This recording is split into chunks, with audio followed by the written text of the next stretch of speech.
Hi and welcome back to my channel, or welcome here if you're new. I'm Fabie. On my channel I like to share a lot about books, music and living with a dog in university. And today I would like to talk to you about studying with or while having ADHD and what system works for me and how I plan my studying to have the least amount of stress and be as prepared as possible for my finals.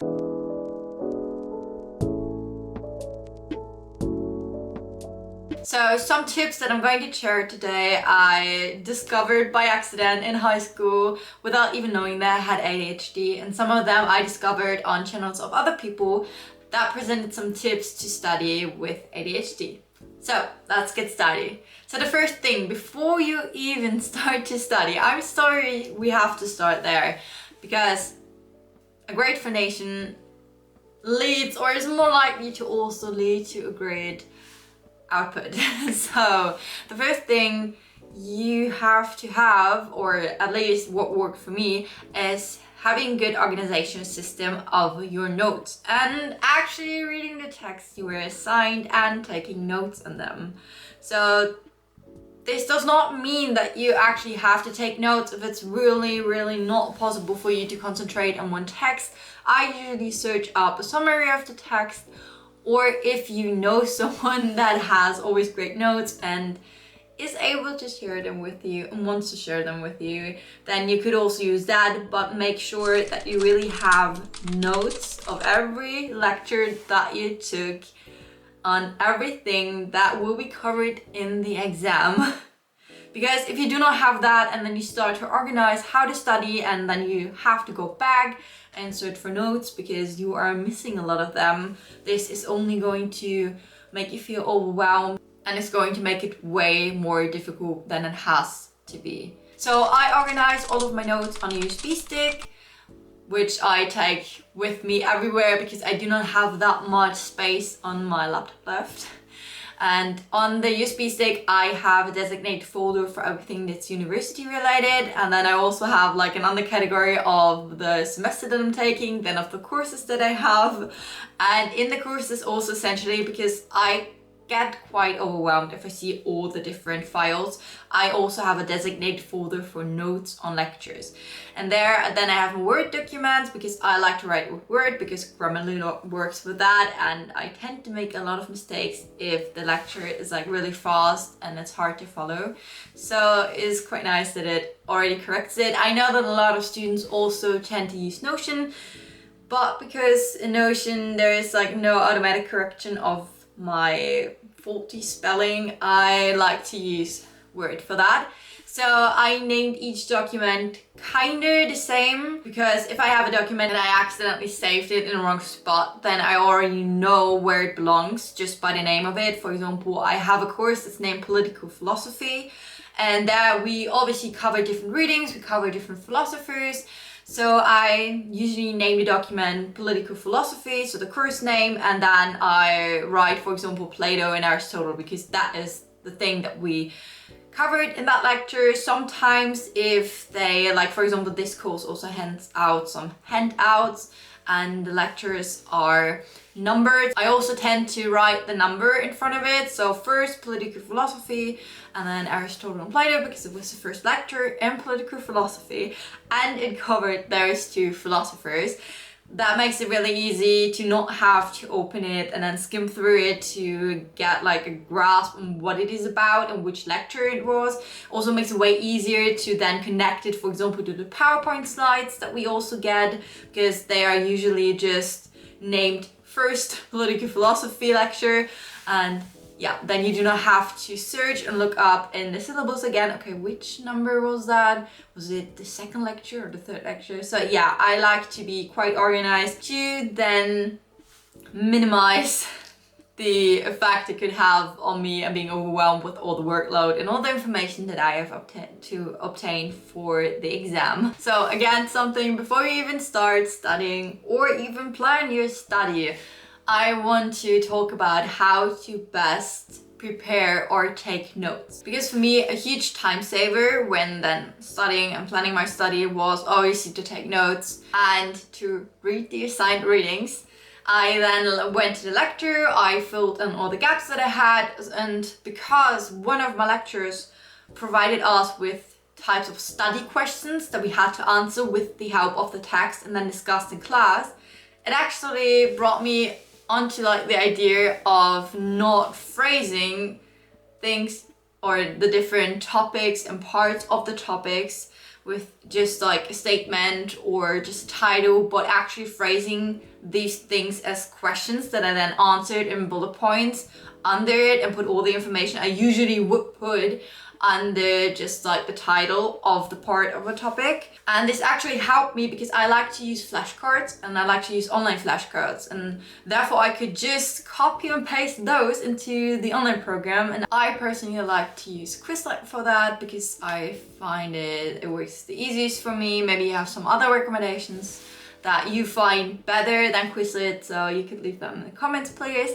And yeah, this makes it way easier. I also discovered that if I'm studying with flashcards and there is a question on the front and not just like a statement or a title or a term, so it actually also helps me to study faster and to then also memorize it. So I don't know what it is about, but like the connection in my brain is way faster when I phrase it like a question, because it is also closer to how it will be in the exam. Even if it's like a multiple choice, if it's an open question, you will be confronted with questions and not with like a statement or a specific term, because this will already be in the type of question. So it's more, or it's closer to how it will be then in the final test. So the third thing you want to do before you are going to create your study plan is to look up what kind of test you are going to take. Is it a multiple choice test? Is it a presentation?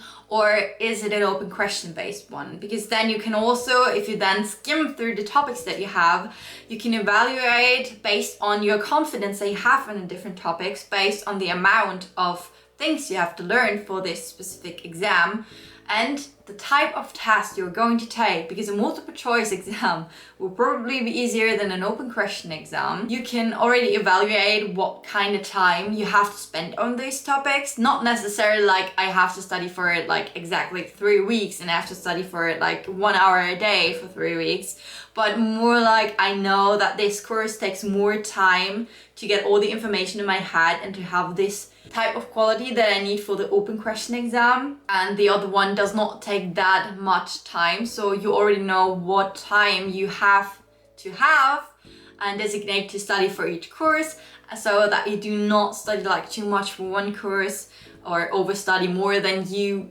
would have, for example, or you do not study enough for another course.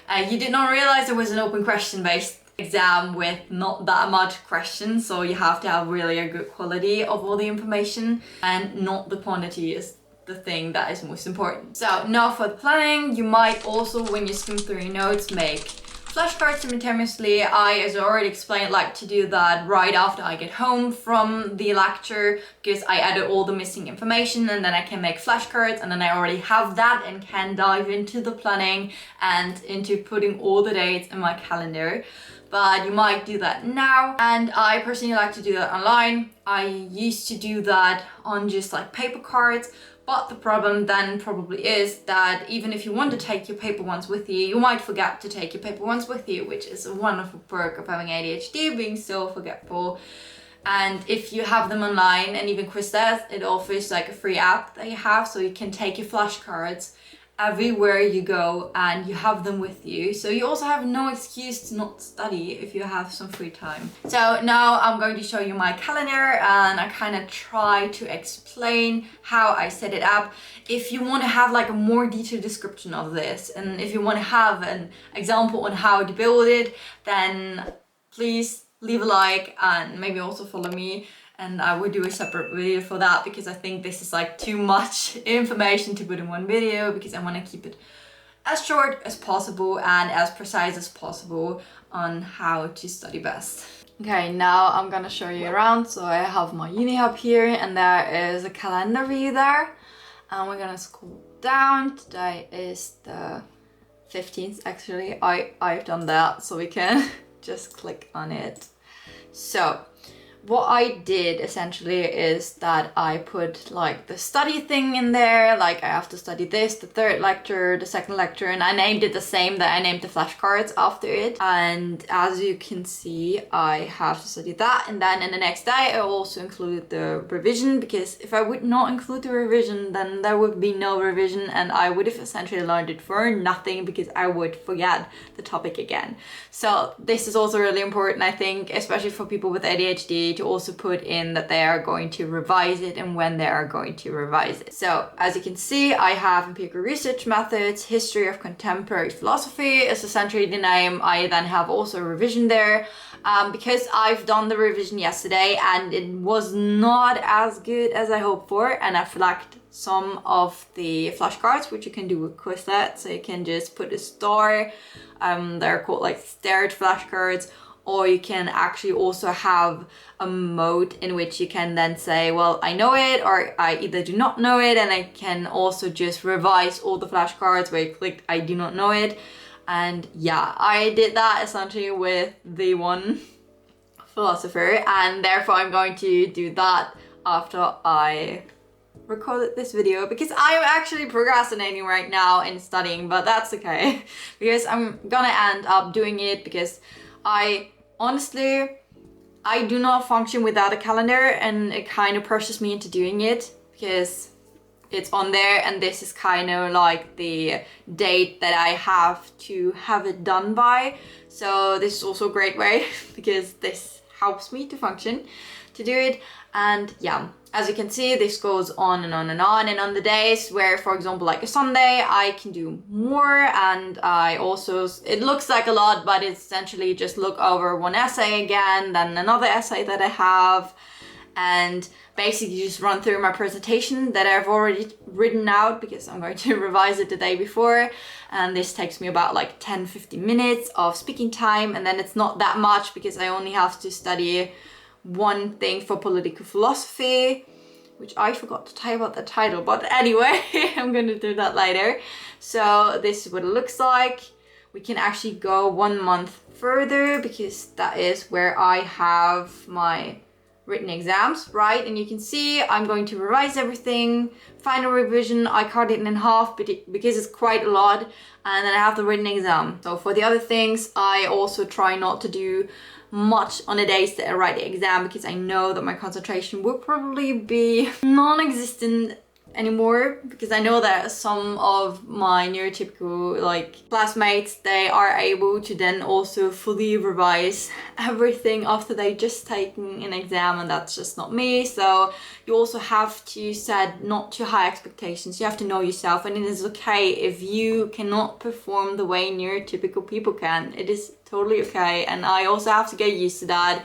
I also have to tell myself that over and over again, that yeah, it is harder for me.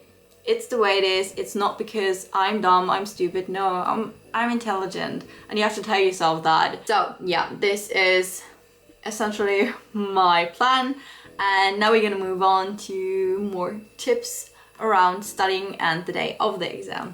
Okay, to zoom in a little bit more on how the calendar essentially works for me, I'm going to give you like an example of a day, how that looks like for me. So when I get up, usually the first thing I do is either take my dog outside for a walk or do some quick workout, because I found out in high school that moving my body in the morning helps to boost my concentration, even without caffeine, which is quite nice, because drinking too much caffeine is not healthy for you. And it was actually like a big self-medication phase that I had in high school, which I did not know at the time, because I did not know that I actually had ADHD. But moving on, after I had breakfast, I would look at my calendar and I would see which things I have to do, which things I have actually like a personal deadline for today. And then I will just try to start studying. And what helps me essentially with studying and going through my flashcards is the app Forest. You might have heard of it. This video is not sponsored by them, although I wish it was, because I really enjoy the app. You can have it in your browser, or you can have it on your phone. If you have it on your phone, you can have like a block or an allow list. I have the premium version, which is like €1, I believe, for forever. At least it was when I bought it. And then you can have like a block list and an allow list. Essentially, if you use the block list, you can set, for example, YouTube, Netflix, whatever you want on the list that you're not allowed to go on if the concentration mode is running. So depending on the day and how much I'm able to concentrate, the timer might be 20 minutes long for one session. The timer might also be 45 minutes up to an hour if I'm really good. Now, what I've also done is I try to incorporate mind mapping, because I heard from other people that when they gave tips about studying while having ADHD, that they like to use mind map because this works. I don't know if it really works, if it's just like my creative self being happy that it is kind of more like a game studying now that I'm using also mind mapping. So I would go through my flashcards, then I would try to memorize it, and then I will, out of my head, out of my memory, I will put it in my mind map, or essentially just write it down, go on to the next flashcards, and do the same for them. If I'm finished with all the flashcards, I will rewind everything, go through them again, and flag every one of them that I do not know yet. And this I will revise the day after. So with the second revision, meaning the day after I studied something for the first time, I'm going to revise. And then depending on whether I know the topic well or I do not know the topic well, I might have stared like a lot of the flashcards. I will then find in time I think is a good time. Like this could be 2 days after I revised it for the first time. This could be 3 days, 1 week after. So it really depends on the topic and how confident I feel. And it also depends on the assignments I have to do in that week, and also on all the other topics that I have to study and how well I feel in them. So I cannot really give you a time frame. You probably just have to look and feel for yourself. So now moving on to the tips right before the exam, what I do. 2 days before the exam, I usually try to revise everything, and I also try to flag everything that I'm not fully confident about now. And as you've seen for political philosophy, for example, I cut that in half because it's a lot of information and I probably will not be able to concentrate on all of it and go through all of it again. And I think this is also okay. I do need all the knowledge in the test, but I do not need everything that I'm going to study will be in the test. This is normally not the way it is, especially with philosophy, because they're going to pick out certain theories. So this is the way I think is the most realistic, and it helps me concentrate, because it doesn't make any sense if you go through the first half of all of the things that you studied, and then you also try to go through the second half right after it, and you cannot concentrate anymore. So it also gives like the illusion that you have not studied or learned sufficiently, which you probably have. Then the things that I flagged or that I put at I don't know, I try to memorize them again in the morning and then revise them in the evening, because then you have a time frame like kind of where you could possibly forget it, and then you can just reinstate the connection that your brain has made between the question and the answer. Right before the exam, I like to do sports.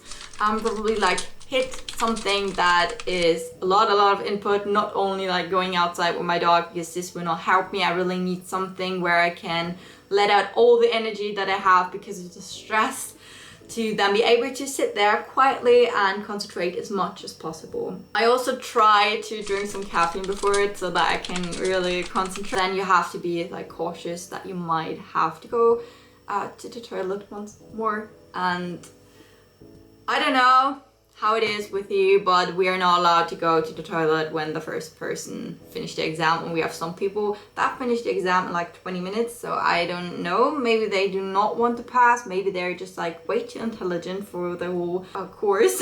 But yeah, please keep that in mind. Do not drink too much, and if caffeine works for you, then do it. If it does not work for you, if it makes you jittery, if it makes you even tired, because I've heard that is also quite common with ADHD people, then stay away from it. Third thing is that I try to leave as much time as possible in front of the exam for me to already be on campus. Yes, I have a problem with being too late to like everything, basically chronically too late. So I'm gonna set myself a different time than when I have to be there. I also plan something ahead. For example, I bring a book, maybe sit there and eat my lunch and then go to the exam.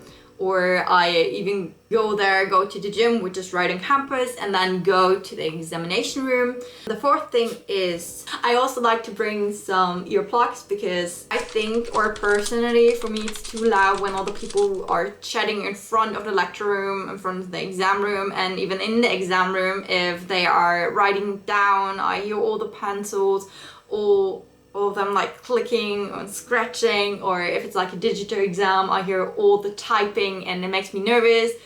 It makes me easily distractible, and yeah, this just helps me to kind of cut down on the noise and to be able to concentrate more. I also know that some universities, I don't know if mine does it, they allow people with special conditions to take the exam in a separate room so they're not overwhelmed. So if you're easily distracted by other people and if you feel you're losing concentration, this might also be something for you. And it could help you to reduce stress, to reduce you feeling overwhelmed and being distracted, and could actually help to improve your marks. So if your university is offering something like that, look into it and take full advantage of it, because you deserve it and you deserve the best possible marks you can get, or grades, depending on if you're British or American, because I tend to mix both things because English is not my first language. But anyway, this is it for the video. Please like and subscribe if you found any of the tips helpful. Maybe there were some tips that you did not look into yet and that can actually improve your studying life. And I hope to see you next time. Bye!